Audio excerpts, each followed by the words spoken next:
Bonsoir à toutes et à tous. Ce mercredi s'est ouvert à Abidjan le Forum international de l'Alliance anticorruption, une première en Afrique. À cette occasion, le vice-président de la République a réitéré l'engagement de la Côte d'Ivoire à lutter contre la corruption.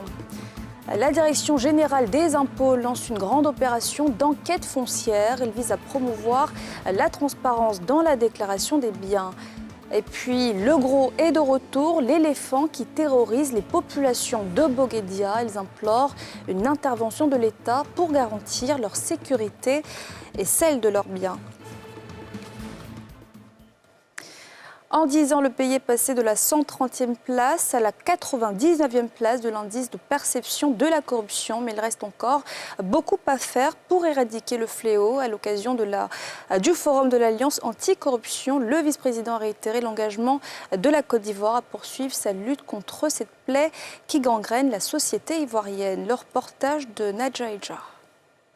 De la 130e place en 2012 à la 105e place en 2021, la Côte d'Ivoire occupe depuis 2022 la 99e place sur 180 pays au niveau de l'indice de perception de la corruption de l'ONG Transparency International.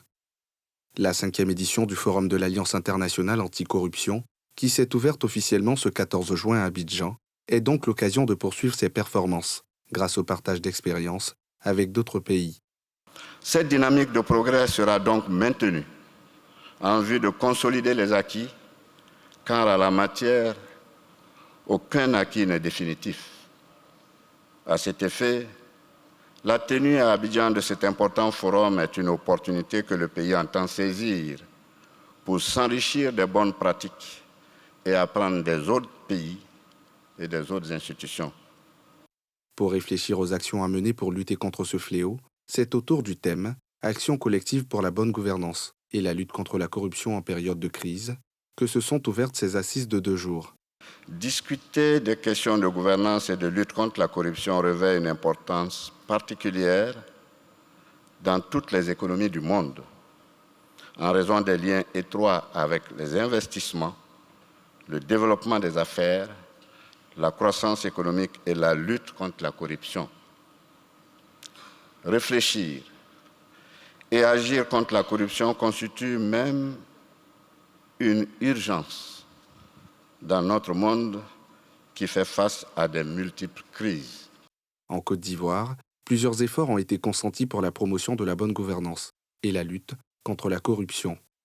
Il s'agit entre autres de la création de la Cour des comptes, de la Haute Autorité de la bonne gouvernance, du pôle pénal économique et financier. En outre, le pays a ratifié la Convention des Nations Unies et la Convention africaine de lutte contre la corruption.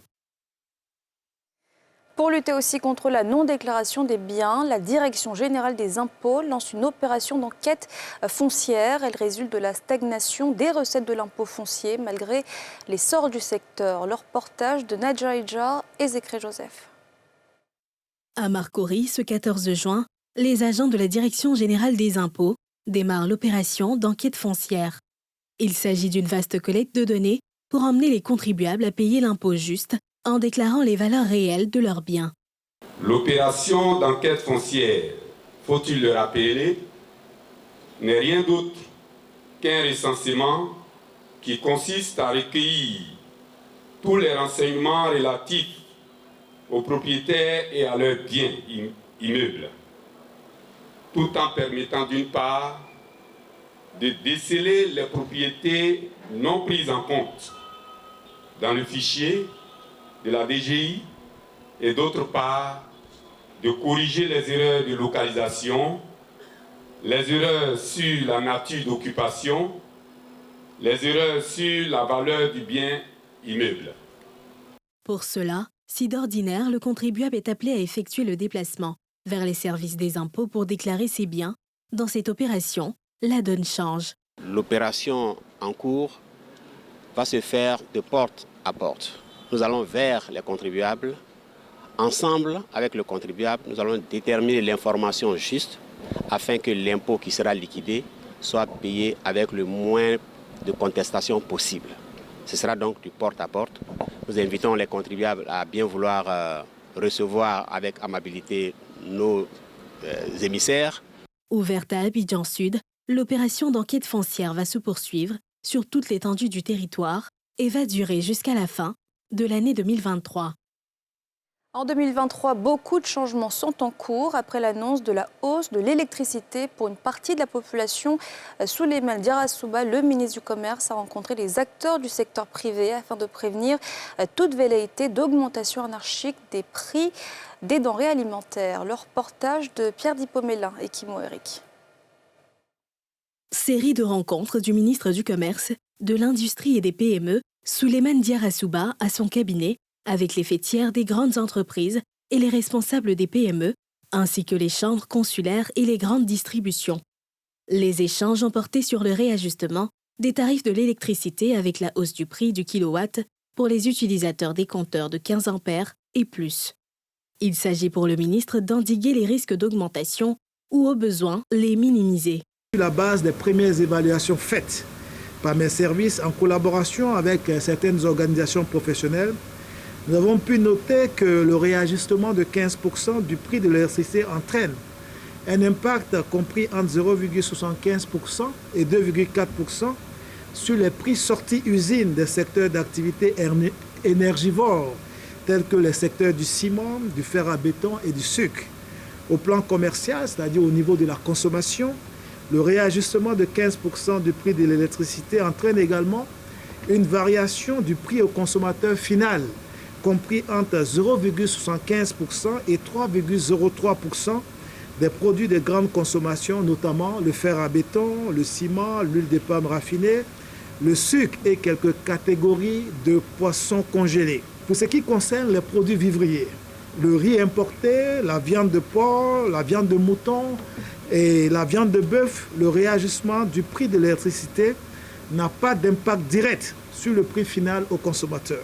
Les représentants du secteur privé à cette rencontre ont pris à leur compte le message du ministre. Cependant, ils ont évoqué quelques préoccupations qui vont être débattues dans le cadre du comité de concertation. Les échanges que nous avons eus avec M. le ministre et toujours à l'oreille attentive qu'il a accordée au secteur privé, nous sommes parvenus à la mise en place d'un comité de concertation pour que toutes les incidences éventuelles que cela pourrait avoir sur le prix des ventes, éventuellement les prix de vente de nos produits à la population, soient le plus insignifiant possible.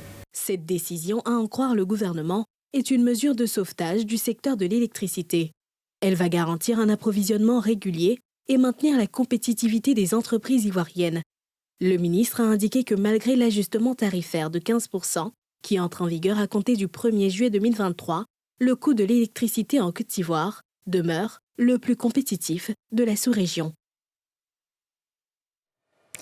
Afin que les femmes soient aussi compétitives dans la société, ce mercredi a été marqué par la 4e édition de la journée de promotion du militantisme associatif de la jeune fille. Comment vivent-elles leur engagement et quels sont les défis qu'elles rencontrent? Le reportage de Nikema Moussa et Fulgence Kissiedo.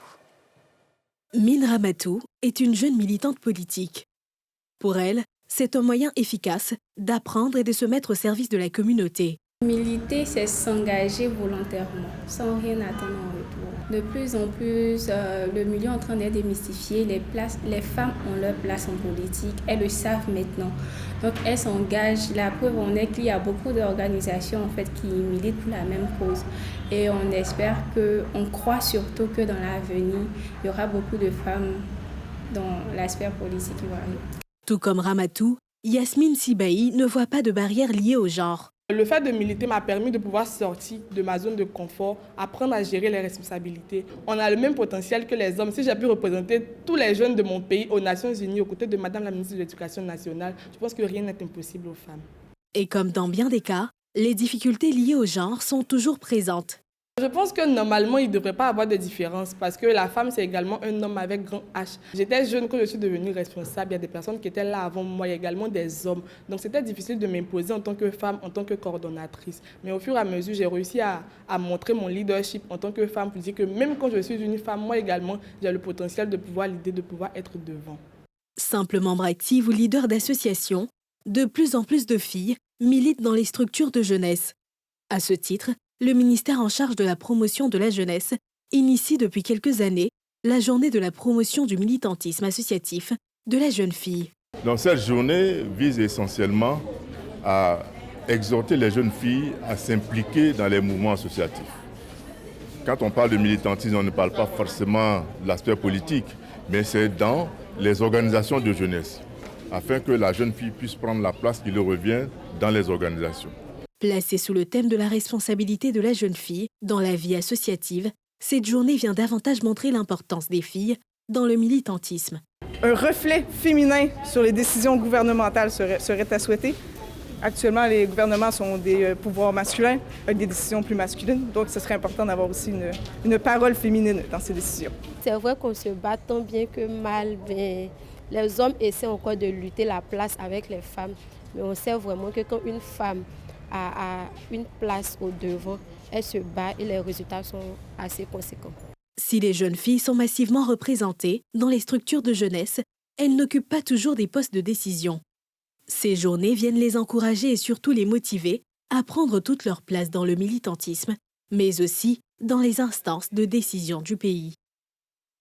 Dans le reste de l'actualité, la voie principale de la gare routière d'Adjamé-Rono est dans un piteux état. Difficile de circuler dans cette zone pourtant très fréquentée. Population, transporteurs et commerçants appellent à la rescousse. Le constat de Salif Yadekoué et Kimo Eric. Adjamé-Ronol. Ce célèbre quartier abrite de nombreuses gares routières pour allier d'autres villes de l'intérieur. C'est cette voie principale, très fréquentée, qui se dégrade de jour en jour. Siaka tient une boutique dans cette zone. Il crie son ras-le-bol et son agacement surtout en cette période pluvieuse. Ici, là, nous, on souffre. Souvent, quand nous, on est ici, même pour venir travailler même matin, c'est problème. Il n'y a plus de caniveau. Quand les gars passent, même, l'eau rentre dans le magasin, et puis le caniveau sont supprimés, ça vaut au moins des années. Quand les gars viennent là, ils disent qu'ils vont faire le travail et puis ils ne font pas. Il n'y a plus qu'à nouveau. Quand il pleut là, on ne peut pas travailler à la Renault. Quand on parle de l'affaire de maire, on dit que c'est l'État, que ce n'est plus le maire. Parce que si on est là... Difficile de circuler ici. On se débrouille comme on peut.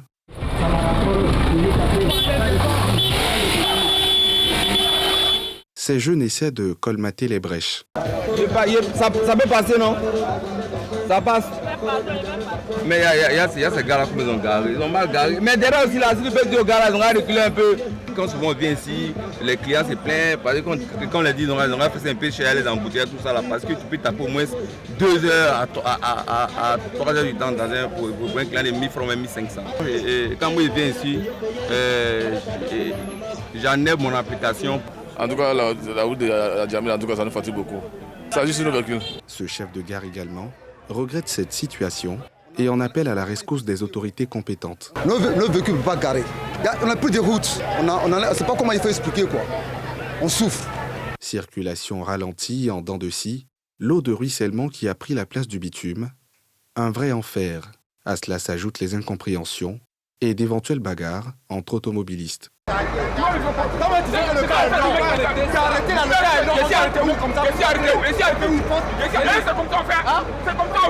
Les autorités compétentes sont attendues sur ce site pour redonner vie à cette voie, pour le grand bonheur des usagers.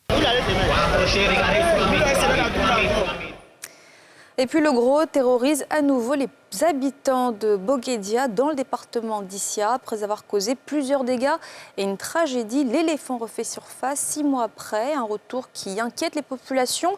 Elles appellent les autorités compétentes à agir rapidement. Leur reportage de nos envoyés spéciaux, Timé Danger et Fulgence Kissiedo. Axe Issia-Daloa. À mi-chemin, Boguédia. Chef-lieu de sous-préfecture et capitale du canton Balo. Y sont rattachés 18 villages, dont Zoboa et Labia-Zubia, village du dopé national Naounoudigbe Amédée-Pierre, et Niaoré Jimmy, fondateur du Polier. Un village où le pachyderme le Gros semait courant novembre dernier peur et psychose. Quand j'ai vu net, il a failli m'évanouir, mais mon cœur, ça s'est coupé un coup comme ça, parce qu'il n'a jamais vu, il voulait mourir sur place même. Vraiment, c'est costaud comme ça. Et puis c'est géant. Si je n'ai même pas peur, je m'attire. 6 mois après, l'éléphant refait surface. Envoyez toucher. Viens voir, Guénema. Allons au village, voilà. Allons au village. Si pour l'heure il ne fait pas sur sa route des victimes humaines, le gros s'attaque plutôt au bien des populations, au nombre des impactés. Cet éleveur, aujourd'hui à la ruine. Il a vu son business piétiner et mis à l'arrêt par le pachyderme. La ferme n'a plus existé à cause d'un pachyderme, communément appelé le gros, qui est venu vraiment tout bousiller ici. Ici, la porcherie, il y avait 4 loges, mais quand il est venu, il a tout détruit, tout cassé. Puis les porcs sont allés dans la nature, puis partout les gens commençaient par tuer. Même infortune pour cet autre fermier. Ici, également, tout un commerce à l'arrêt depuis le passage de Legros. Une porte en fer, hein? Voilà la traîne de sa trompe qui est là. Vous voyez, il a fondu, bousillé ça totalement à la porte. Il a mangé les poulets qu'il pouvait manger. Et il allait... En ce moment, on était déjà prêts, on était quittés ici. Mais parce qu'il nous menaçait pour nous tuer, on était quittés ici. On dit non, l'éléphant est arrivé chez toi encore, viens. Il a dit, moi, il ne peut plus partir là-bas. On a fait 3 mois de résistance, ça n'a pas abouti, donc ce qu'il va faire n'a qu'à faire. À quelques kilomètres de là, même réalité. On était couché, et on entend un bruit, on sort, il était déjà là. Le mur, il a déjà fait tomber le mur, c'est le bruit du mur qui nous a fait réveiller. Le temps qu'on va se rendre compte, il est déjà sur ce portail-là. Il a cassé, comme on appelle, le portail, et il est rentré. Et sur le champ, j'ai appelé l'agent des eaux forêts qui était en charge des éléphants de la zone. Quand il est arrivé, il est parti. Nous, on se disait qu'il était parti pour toujours. À 5 heures, il est revenu. Quand il est revenu, là, c'était vraiment grave. Il a cassé là, il est rentré. Tuer mes poulets. Il a tout tué.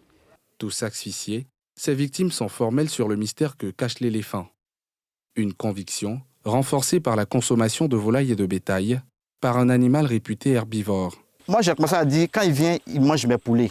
Les gens n'ont pas cru. Ils sont en train de me dire que moi, je suis en train de mentir, que je fais économie de vérité. Non.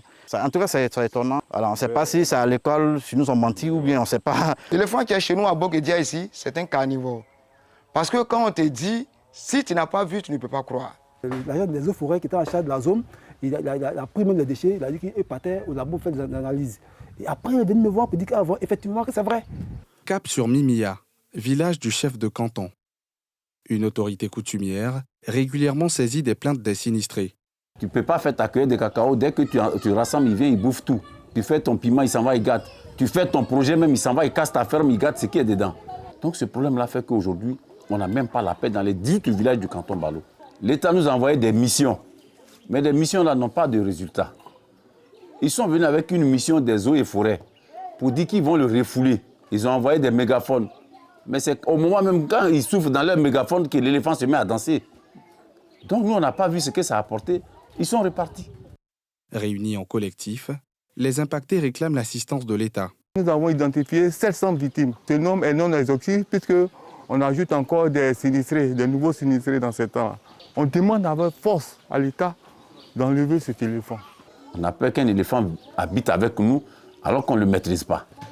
Je demande à l'État, et je sais qu'ils ont la capacité. On a vu un qu'ils ont enlevé. Pour nous là, nous on est fatigués.